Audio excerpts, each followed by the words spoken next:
Ow! Greetings, YouTube. This is DecKrash, better known as Brandon. Okay, I've just freshly gotten back from watching The Dark Knight Returns, so I decided to do a little spoiler-free review for everybody. Okay, on the whole, I think it was just as good as The Dark Knight, story-wise. Characterization, everyone did a wonderful performance. The only one I think that had the weakest performance of all, and that's really stretching it. I mean, I'm not even really calling, I shouldn't even call it weak, because it was still very, very good. I'm just saying in comparison. Was Bane, of course. Only just to respect that one can't watch this movie without comparing it in some form or fashion to The Dark Knight, because The Dark Knight is just as close to a perfect movie as anyone can get. And I'm sorry, in comparison to Heath Ledger's iconic portrayal of the Joker, Bane, however, is just, he does a very good job. This is a zealot, a brutal killer, and a true believer. And that makes for a horrendous combination. And he does things with Gotham that separates him, of course, from the Joker. The Joker was just basically a force for chaos. This guy had an agenda, a plan, a very set goal. Now, anyway, aside from all that, so you really ought not to compare him to the Joker, because he isn't the Joker. He's not going to be the Joker. Or those of you who are going to go see this and are looking for comparisons in mind, don't try to compare it to The Dark Knight. The movie was not quite as good as The Dark Knight, but still very good.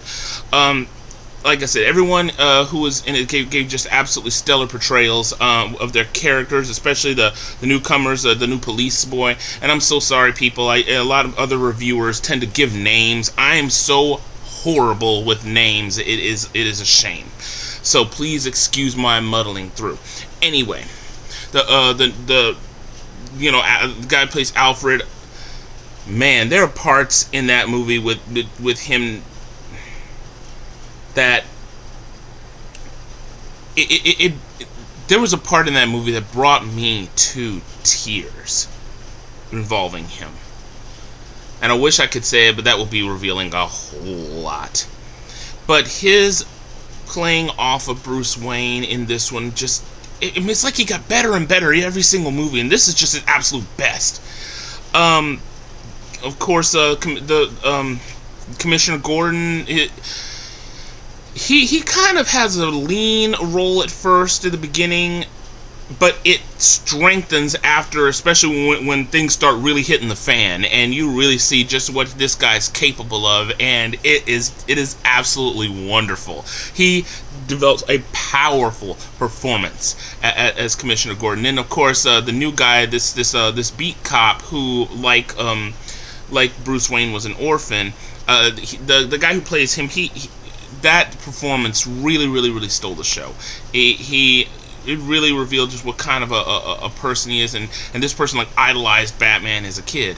So when you watch, when you see this guy's performance, you're just really drawn into his to what kind of a person his character is, especially this little heart-to-heart that he has with Bruce at an earlier part of the movie, and you really get to see Batman through the eyes of a common Gotham citizen. And then there's a new love interest for Batman in this one, and it works out really. She even gives a great performance, even though you kind of wonder, who she is.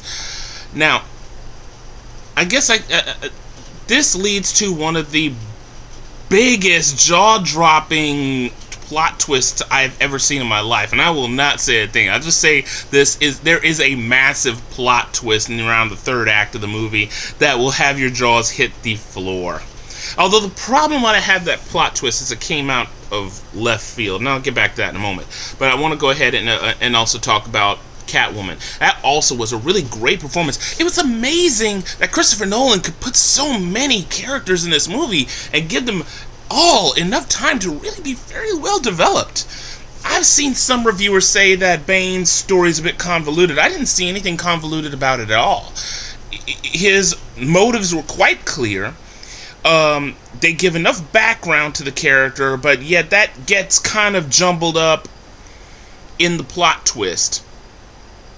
So it seems they give him enough character, but But even after the plot twist, you realize that this character is not quite what you think. You can still understand what he is and why he's doing it.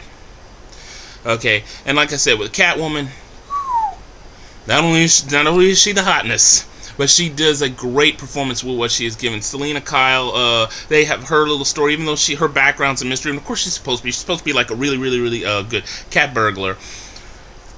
Her interactions with Batman and Bruce Wayne really bring out a lot of of her character, and I absolutely loved it. Okay, now, like I said, plot-wise, it takes place 8 years after the whole incident with the Joker. Gotham City is pretty much under peace, but you see a really nasty bit of evil. Just it's like a cancer slowly eating away beneath Gotham, involving Bane. And like I said, Bane is seriously brutal. He is horrendous. And his fighting style is brutal. Everything about him is just utterly brutal, and with the convictions of a maniac, a cult member. Speaking of cult members, for those of you who do know a little bit about this, yes, they do bring back the Society of Shadows. That is the only spoiler I'm going to give, because if I told you any more, it is going to completely ruin the movie for you. I want you to go. I'm only saying this because most people who have learned a little bit about the movie already kind of know this. Anyway, it's kind of hard to talk about this movie without giving so much away. This movie was just it is a tale about basically Gotham in its darkest hour, and trust me, it gets dark. The middle act is this prolonged portrayal of just like when it hits the fan, it hits the fan. I don't know what to say, and Bane is just like in the middle of it, playing the people of Gotham like puppets on a string. My God, this is a crazy villain. He's not. I don't know much about Bane from the comic books. I knew he was like the only villain that Batman was really truly afraid of, and his portrayal in this movie really makes it really hits it home.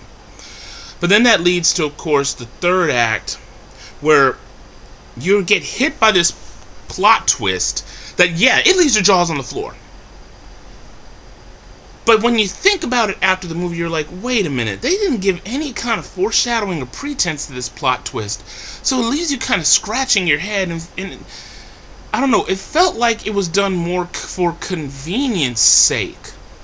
Don't get me wrong, the plot twist is still incredible. It's just that it feels a little bit contrived when you really, really think about it. But all in all, the storyline is basically about Batman needing to rise to the occasion again, and goes back to the whole core of it, the beginning story, the whole tale, saying, what Batman has, how he started, and what he has come to mean to the city, and what he has meant to the common man as well as people who are close to him. And it tells this not only in the situations involving the various people like Commissioner Gordon, the new police guy, but also in flashbacks from the first two movies. Oh, and by the way, of course, I forgot to say, Morgan Freeman, always really good with Lucius Fox, and they gave him a lot more in this movie than even before. So, it's really good. But what I was trying to say concerning the movie, it really is the first two movies show Batman becoming, and then Batman in action and really coming into his own.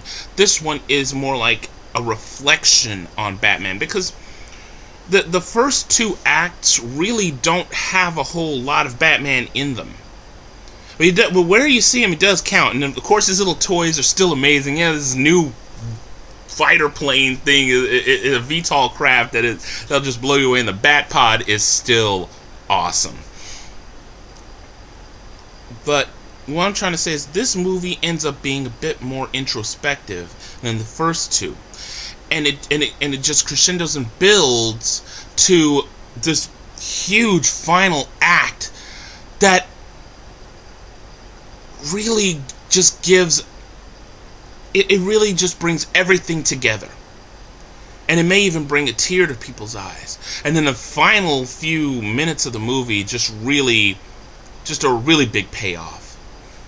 And you're gonna understand what I mean. They're gonna have a really nice little hint of things, even though this is supposed to be the final Christopher Nolan Batman movie.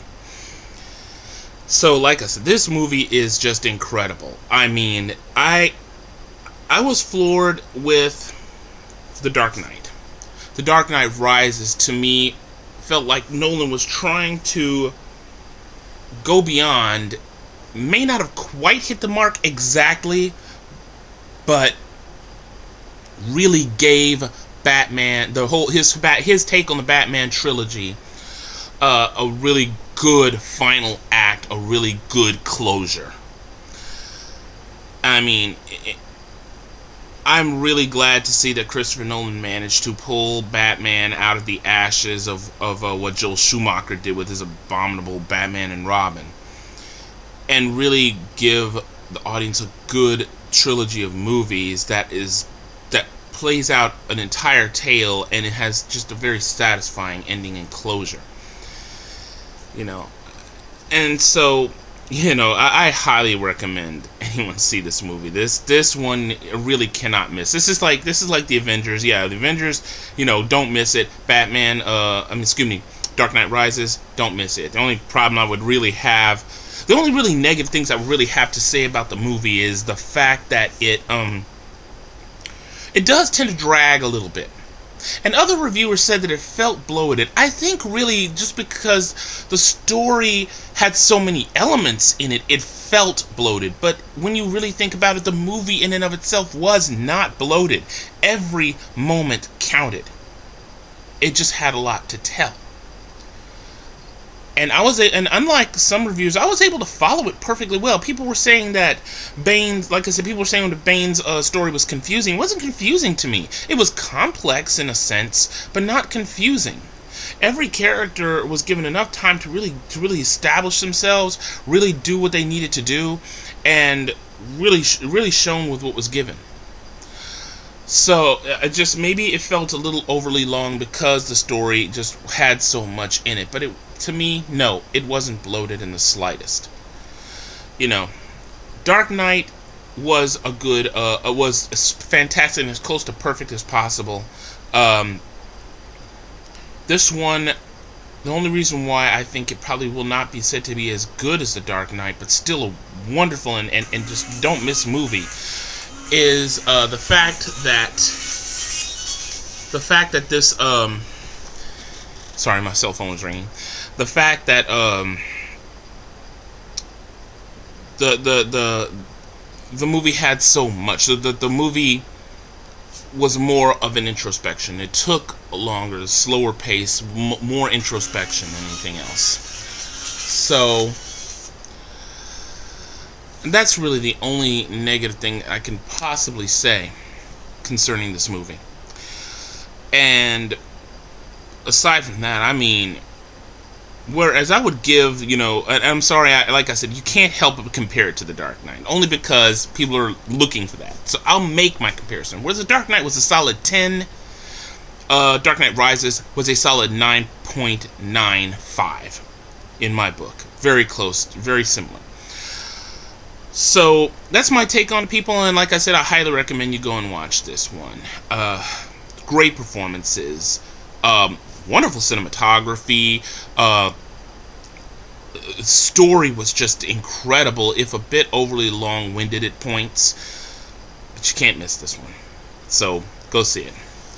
So, that's it for me. And until next time, people, this is DecKrash, better known as Brandon. Stay lucky and stay blessed. See ya.